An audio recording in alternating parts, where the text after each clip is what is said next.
If you recall, we've been calculating some line integrals. We should be experts at this by now because we have, done like at least 3 examples. I know that most of those examples were involving the same vector field. So we've only really integrated 2 vector fields. We've done it over different curves. That's also a cheat because we've also done it over parts of the same curve because we're still learning parameterization. But anyway, yesterday we looked at this line integral. We had a vector field of 1 plus xj. So the j component is the x coordinate. The I component is still just 1. This gave us a vector field with these nice parabola flows. And that made sense. The change in direction in the x is constant at 1. So the x-axis is pretty much the x-axis. And the change in y is x. So that means the y values are going to be the integral of x, which is 1/2 x squared. And so it makes sense that we're looking at parabolas. In this parabolic flow, we dropped a circle with a radius 3, starting off at 3, 0, going around once counterclockwise. And we calculated that line integral. We ended up with kind of a lot of positive value. And that made sense because the horizontally, our path is working against the flow in the top half and then with the flow. So we should expect those two cancel out. But vertically, we're kind of going with the flow all the way around. In the first quadrant, this path is going up. In the second quadrant, the path is going down, as is the vector field, and so on. If we look at the path from pi over 2 to 3 pi over 2, we get this positive value. We're kind of expecting that. Because we're going from the positive y-axis to the negative y-axis. And the flow of the vector field is generally down. In that third quadrant, we are going to the left, and the vector field is generally going to the right. But in the second quadrant, the path is generally going to the left, and the vector field is generally going to the right. In the third quadrant, the path is generally going to the right, and the vector field is also generally going to the right. So horizontally, we expect those components to cancel out. Just as far as an overall feel goes. It could be, the other thing that we have to consider is the size of the vector. Notice that the horizontal components of all these vectors are all 1, and the vertical components are much bigger the farther we are from the y-axis. So even though here, when x is equal to -1, our vertical component is -1. Here, when x is equal to -2, our vertical component is -2. So there's a lot more down motion than there is side-to-side motion. There's a lot more down than there is to the right. So what we want to do now is I want to take this part of the unit circle, this path that we took from the positive to the negative y-axis, and I want to shift it 2 units to the left. And then recalculate.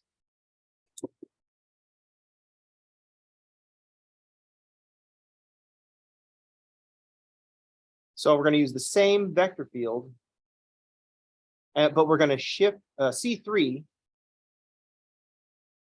is C2 shifted 2 units to the left. First, we want to think about what effect this might have. We want to test our intuition about things. Every time we're learning new stuff about math, we want to try to use our intuition as we're going along. That's the most important thing that we get out of this. So let's just sketch the two paths that we have. C2 was over at the y-axis.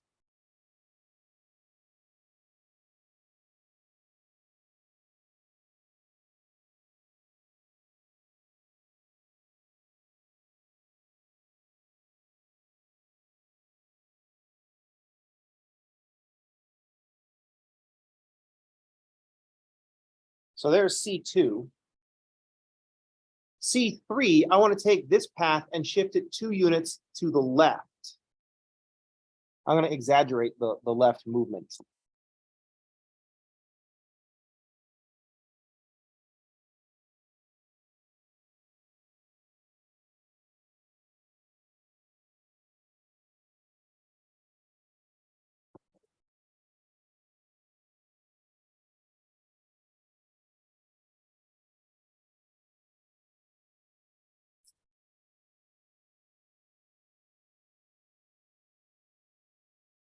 And then we want to think about what the vector field looks like at C3 compared to what the vector field looks like at C2. So here's the path C3.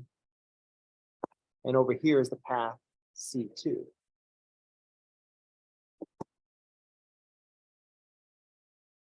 And I'm going to pick that starting point just because I have to pick somewhere to somewhere. The vector field is 1i plus x times j.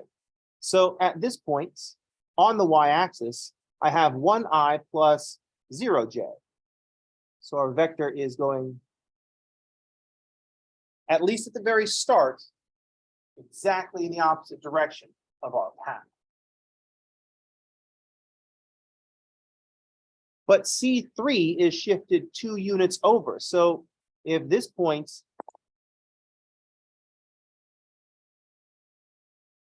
that point is 0, 3, if we shift 2 units to the left, this point here is -2, 3.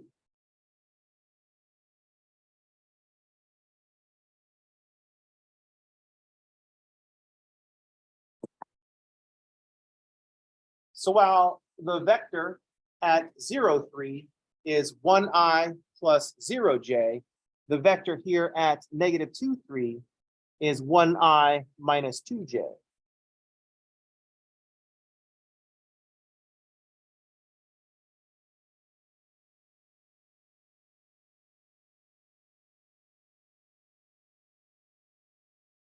Because the j component of our vector field is the x coordinate of the point.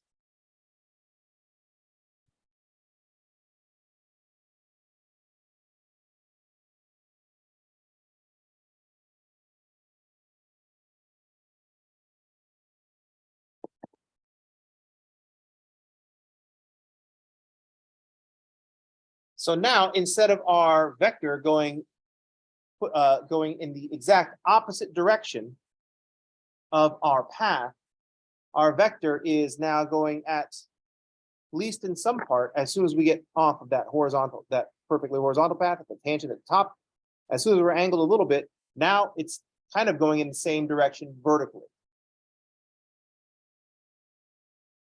So we can speculate about what we think is going to happen to the value of the line integral. Any questions? How's everybody okay? Sometimes in math class, you got to ask a question. And then before you start answering the question, like, you're like, oh, is everybody okay with this question? Because sometimes in math class, especially, like, are there any questions? And there aren't any questions. Not because everybody understands what's going on, but people are confused to a degree that they don't even know what questions to ask. Sometimes the answer is to just press on, do some stuff, and let everybody sit with this confusion for a while. It's like it's just something that you have to do as students. Actually, it's something that you have to do as humans when you're learning stuff. You just got to sit with that uncomfortable feeling of not knowing how shit works. All right. It's especially difficult in math because we keep getting distracted by all these friggin' details that we have to deal with. Like we've got to reparameterize this curve. C3 is not just going to be fixed with the parameters of C2. I've actually got to come up with different values. I'm looking at a whole different set of X coordinates. Looks like my Y coordinates are going to be the same. But from every X coordinate, I have subtracted 2. But the Y coordinates are the same. So C3, I have to come up with a new parameterization. But I just told you what it is. We've subtracted 2 from all the X coordinates. Subtract 2 from the X coordinates.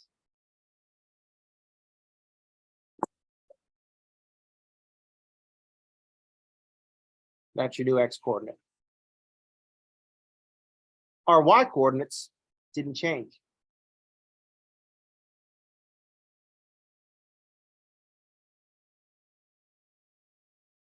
I still want to go from the top of the circle to the bottom of the circle, so I can still use pi over 2 to 3 pi over 2.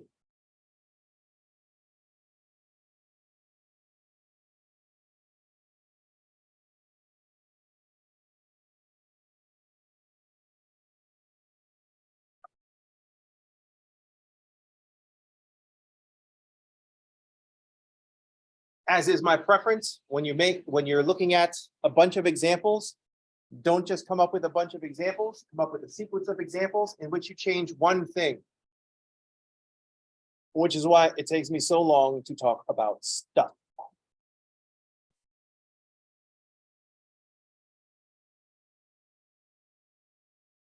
So C3 is C2 shifted 2 units to the left. That is, we subtract 2 from all the X coordinates. Oops, right.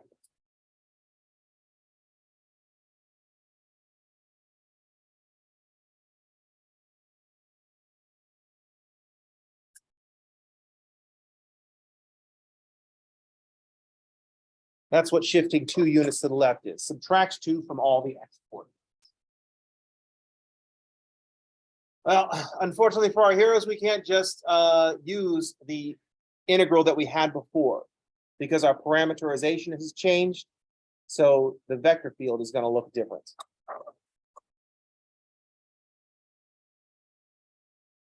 So we're going to have the integral. This was over C2. Over C3 of f dot dr. It's going to be the integral. We're going to go from pi over 2 to 3 pi over 2. That part didn't change.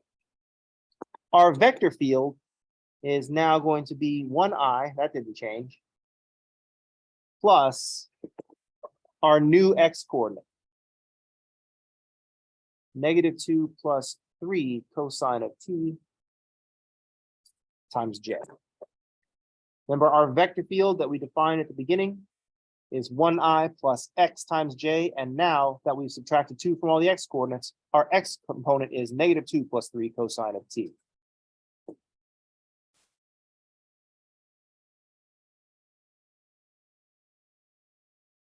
Kind of convenient that in R prime, since all I've done is add a constant, R prime doesn't change because the derivative of the -2 is 0. That's not changing the direction of the path, so that's convenient. So R prime of t is still -3 sine of t I plus 3 cosine of t times j dt.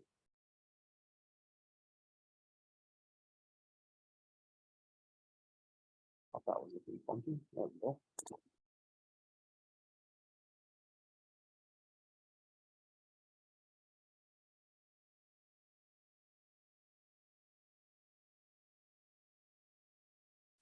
And we are still finding a dot product.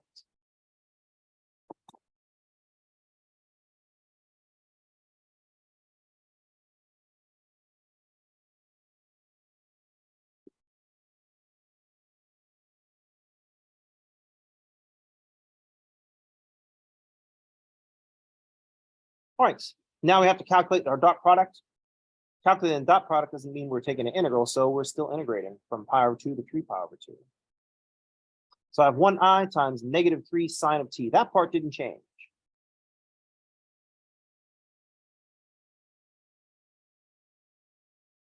But then I have -2 plus 3 cosine of t times this 3 cosine of t.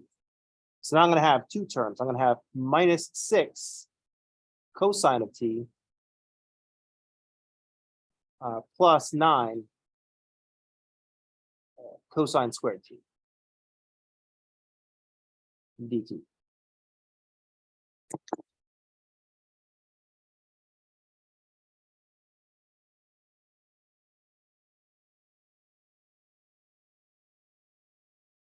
Now we could see this new term that's been added to things.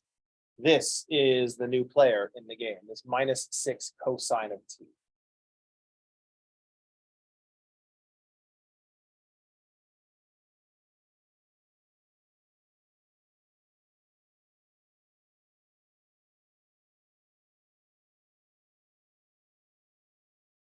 How's everybody okay?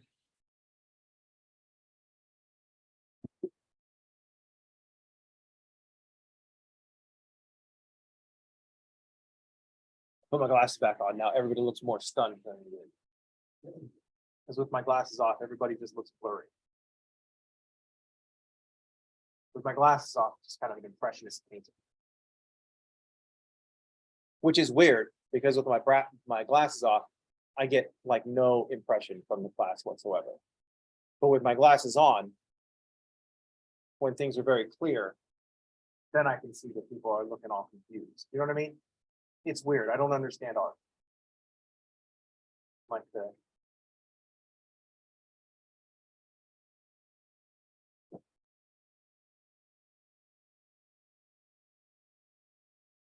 well, I don't understand painting. I mean, I do understand art.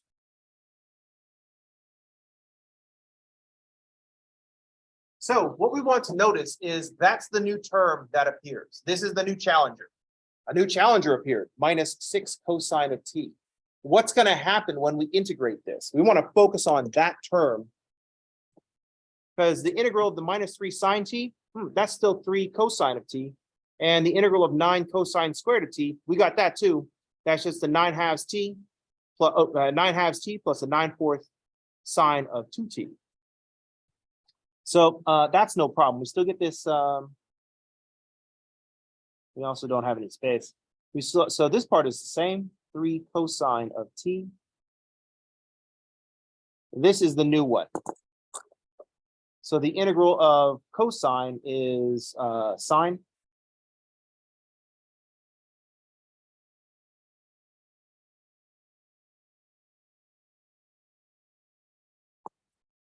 And then the integral from this term was the same, plus 9/2 t plus 9/4 sine of 2t. And we still need to evaluate from pi over 2 to 3 pi over 2.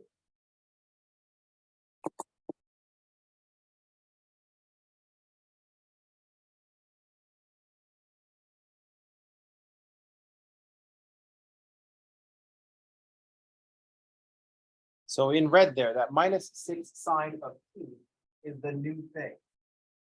When we plug in pi over 2 to 3 pi over 2, we know that these three terms, just like before, are going to give us 9 pi over 2. That's kind of our starting point. What's going to happen to that 9 pi over 2? We're going to subtract 6 times 3 pi over 2. And then we're going to add 6 times pi over 2.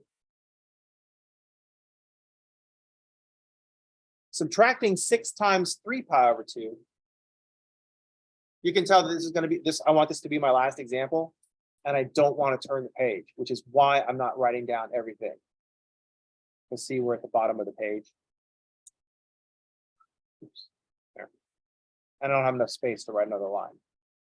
That's why I switched from just write shit down to talk about it and wave your hands. I know you can't, if you're watching from home, you can't see me waving my hands at things, but I'm waving my hands at things. We're going to take that 9 pi over 2 and we're going to subtract 6 times the sine of 3 pi over 2. So that's going to be 9 pi over 2 minus 6 times -1 plus 6. So this is going to be the 9 pi over 2. That's from these 3 terms evaluated from pi over 2 to 3 pi over 2. Minus 6 times 3 pi over 2. Sorry, 6 times the sine of 3 pi over 2. The sine of 3 pi over 2 is -1. So it's going to add 6.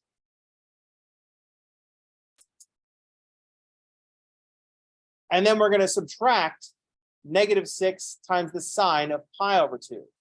So we're going to add 6 times the sine of pi over 2. Sine of pi over 2 is 6. So we end up with 12 plus 9 pi over 2.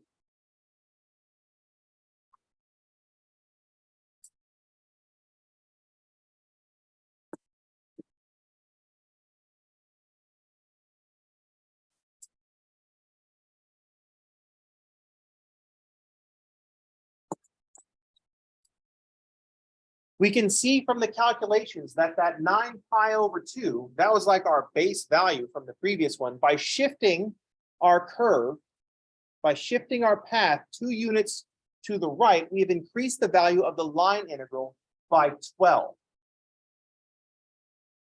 But notice how much more vertical, how much more vertical component we have 2 units to the left. We are farther away from the y-axis, where we know the j components are going to be much bigger.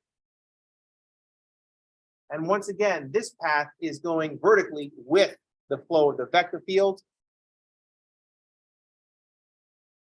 So the vector field is pushing us along the path much more, along the path C3, much more than along the path C2. So the increase is because our vectors are steeper further away from the y-axis. This fits with our understanding of how the vector field works. This fits with our understanding of what the line integral is trying to calculate. And it fits in with the mechanics. Even the mechanics are saying, here's where you're starting from, and this is how much we're changing things. Any questions?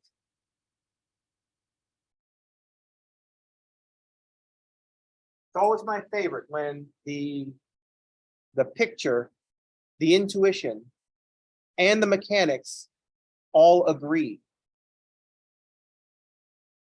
Just like right there in like half of a page. Any questions? We don't always get to have that.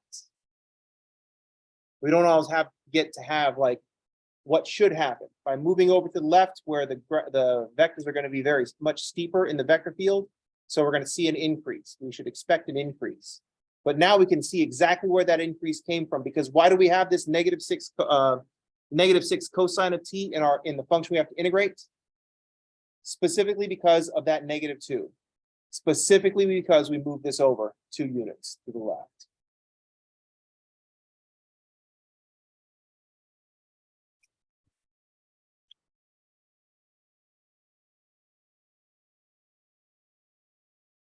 This is why, from a student's perspective, math should be everybody's favorite subject, because it's supposed to make sense.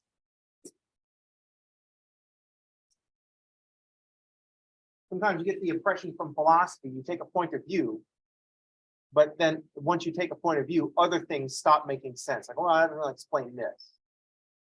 Think about our difficulties in physics. We understand how big stuff works, but when we try to apply those rules to very, very small things, stuff breaks down, right? If the numbers are too big or the numbers are too small, we have a different set of rules. We got to figure out where that happens. Math is designed to make sense. Fucking amazing. Any questions? How's everybody okay? Now, having said that, I can't just like put everything up on a pedestal. It's like, oh, math is just the best. Because what's the biggest question that we deal with?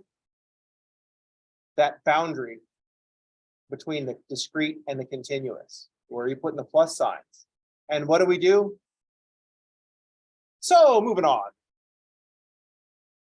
People are like, oh, wait a second, if this is a sum, where are the plus signs?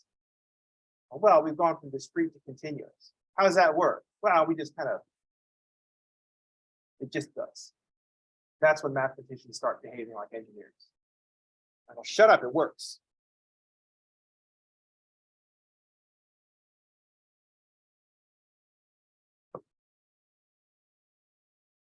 No, it's not going to be -12 because sine of 3 pi over 2 is -1. So we start off with -6 times -1. That's going to be the +6. And then in the next one, we subtract. So it's capital F at B minus capital F at A. So minus a -6 sine t.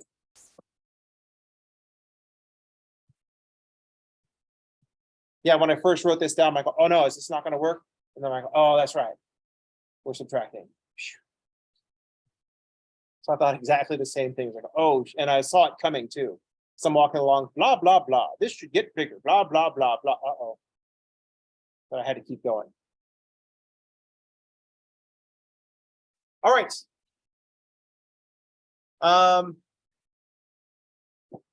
That's going to do it for today. Think about how we can alter this problem in other ways. What happens if we go the opposite way, if we change the direction of our path? What do you think might happen? Think about if we move this instead of side to side. What if I took C2 and just shifted it 2 units up? Will that change anything? Why or why not? Verify with calculations. So think about different paths. Think about what would happen if we increase or decrease the radius of our path. This is a path with a radius of 3. I know it doesn't look like it here, but this is a path with a radius of 3. What would happen to these values if we increase or decrease the radius? How would it affect different parts of our line integral around the circle? All right, that's going to do it for today. I will see you all on tomorrow. Everybody have a good day, and thanks for playing.